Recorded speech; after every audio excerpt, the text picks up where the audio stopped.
Now, the demand for services from vulnerable communities in the Teso sub-region is overwhelming the Ministry of Teso Affairs despite continuous budget cuts each financial year. Minister of State Dr. Kenneth Ongalo says that the current allocation of 3.2 billion Ugandan shillings, down from the initial 5 billion at the ministry's inception, is insufficient to meet growing community expectations for effective service delivery.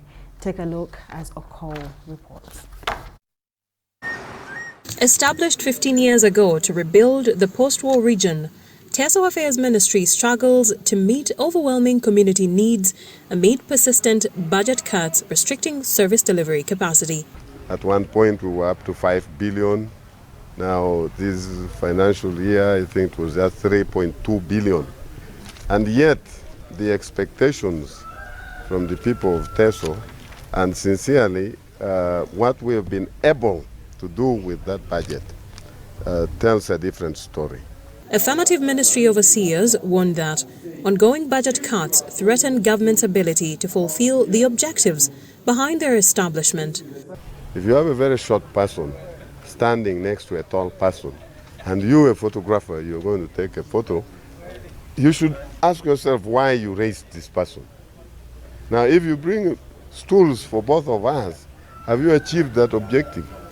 The budget cuts have been linked to the reallocation of funds towards other socio-economic government initiatives aimed at alleviating poverty across the country. I have had discussions with people who think that now that we have PDM, now that we have a Myoga and all those other special funds, but which are countrywide, that affirmative action ministries are not really that necessary anymore.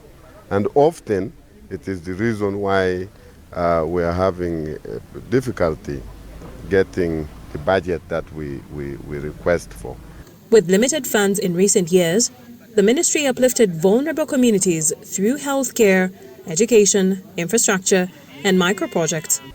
For example, you've seen what we've done in schools. You've seen what we've done in terms of helping districts with challenges, special challenges that they have had.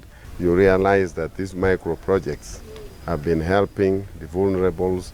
They have been helping a category of people who may not necessarily be able to benefit from PDM. This was noted at the district's performance review meeting held by Teso Affairs with accounting officers and local leaders.